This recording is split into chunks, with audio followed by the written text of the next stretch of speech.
राधे राधे। श्री हरिदास। कार्तिक मास में लड्डू गोपाल को किन चीज़ों का भोग लगाना चाहिए? कार्तिक मास शुरू हो गया है। कार्तिक मास जो महीना होता है वो पूरा महीना जो होता है विष्णु भगवान को समर्पित होता है। हम लड्डू गोपाल की पूजा करते हैं, विष्णु भगवान की पूजा करते हैं और तुलसी माता का दीपदान करते हैं। डेली उनको दीपक दिखाते हैं।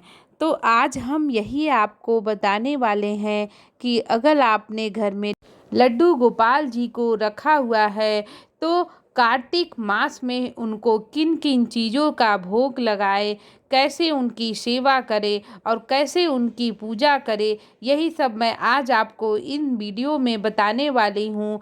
सबसे पहले तो कार्तिक मास में हमें सुबह उठकर हमें प्रातःकालीन 4, साढ़े 4 या 5 बजे उठना है। और जो सबसे पहला काम होता है कार्तिक मास में वो हमें होता है कि स्नान करना चाहिए गंगा जल मिला के। उसके बाद सूर्य को अर्घ दें, तुलसी को अर्घ दें और उसके बाद तुलसी को दीपदान करें। उसके बाद आप लड्डू गोपाल जी की सेवा करिए, लड्डू गोपाल जी को स्नान कराइए, उनको भोग लगाइए। और किन चीज़ों का उनको भोग नहीं लगाना है वो ये है, बैगन है, मूली है, लहसुन है, प्याज है, कटहल, पत्ता गोभी। आपको इन सब चीज़ों का भोग नहीं लगाना है। जी हाँ भक्तों, लहसुन प्याज का भोग तो आपको पता ही है कि लड्डू गोपाल जी को नहीं लगता है। लेकिन आप लोगों को ये नहीं पता होगा कि बैगन की जो सब्जी बनती है या मूली हो गया, पत्ता गोभी हो गया, इन सब चीज़ों का हमें लड्डू गोपाल को भोजन नहीं देना चाहिए। अगर आपके घर में इन सब चीज़ों का सब्जी बन रहा है तो आप इन सब चीज़ों का उनको भोग न लगाएं, क्योंकि शास्त्रों में प्रमाणित है, शास्त्रों में लिखा गया है कि आप कहीं भी देखेंगे 56 भोग में बैगन, मूली और लहसुन प्याज ये सब सब्जियां नहीं होती हैं। तो ठाकुर जी को शुद्ध शाकाहारी जो भोजन होता है वही हमें लगाना चाहिए। हम उनको तामसिक चीज़ों का जो भोग होता है वो नहीं लगा सकते हैं। तो अगर आप ऐसा करते हैं तो ऐसी गलती बिल्कुल मत करिएगा, नहीं तो भारी नुकसान हो सकता है। इसलिए हमें लड्डू गोपाल को शुद्ध शाकाहारी अपने घर में जो साफ़ सुथरा बिना लहसुन प्याज के हम जो भोजन तैयार करते हैं वही भोजन हमें लड्डू गोपाल जी को देना चाहिए। और कार्तिक मास जो कि विशेष तौर पर कृष्ण भगवान का पूरा महीना होता है, कार्तिक मास में ही जब क्या कहते देव उठनी एकादशी आती है तो उसी पे विष्णु भगवान जागृत होते हैं और हम उसी दिन तुलसी विवाह भी करते हैं। तो हमें किन चीज़ों का भोग लगाना चाहिए? अगर लड्डू गोपाल को आपने घर में रखा है तो अब हमारा सवाल ये भी आता है कि हम किन किन चीज़ों का उनको भोग लगा सकते हैं। तो सबसे पहले आप दूध मिश्री का भोग आप ब्रेकफास्ट में लगा दीजिए। उसके बाद दोपहर के खाने में आपको दाल, चावल, रोटी, सब्जी, पराठा, पूरी, खीर, हलवा, खिचड़ी, इन सब चीज़ों का लड्डू गोपाल को भोग लगता है। ये सब चीज़ें जो होती है अगर आप बना के देते हैं तो लड्डू गोपाल जी इसको अर्पित करते हैं।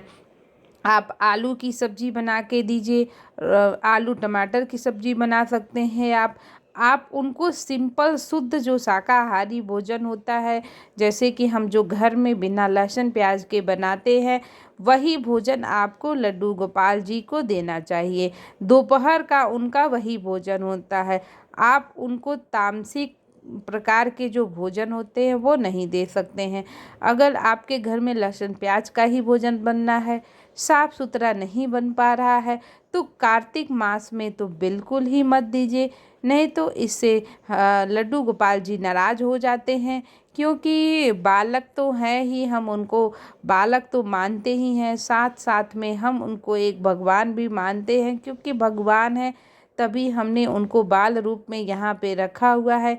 कोई साधारण बालक नहीं है जिनको कि हम घर पे रखे हुए हैं, तो वे हमारे भगवान हैं। तो भगवान को हम भगवान के तरीके से शुद्ध शाकाहारी भोजन ही उनको दे सकते हैं। तो कार्तिक मास में सबसे पहला जो काम आपको करना है वो है स्नान। स्नान करने के बाद जल देना है, फिर तुलसी जी को दीपदान करना है। कहते हैं कि 1 लाख दीपक जलाना चाहिए। कार्तिक मास में आप ज़्यादा से ज़्यादा तुलसी जी को जितनी दीपक जलाते हैं उतने ही दीपक तुलसी माता खुश होती हैं और हमारे सभी देवी देवताओं को समर्पित होता है। अगर आप तुलसी माता के नीचे मतलब जितने भी आपने जल देते हैं, साथ में आप दीपक जलाते हैं, तो उन दीपक के जरिए हमें भगवान से जो हमारी जो मनोकामना होती है वो हम पूर्ण होती है और वो प्राप्त होती है।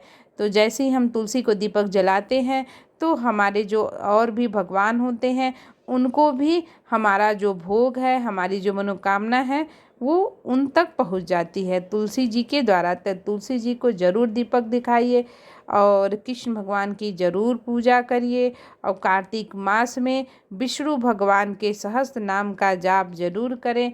ये बहुत ही फलदायी होता है और अगर आप वो नहीं कर सकते तो आप सिर्फ ओम नमो भगवते वासुदेवाय इस मंत्र का 108 माला का जाप करने से भी हमारे रुके हुए काम, अगर आपके कोई बाधा आ रही है, परेशानी है, तो आप कर सकते हैं।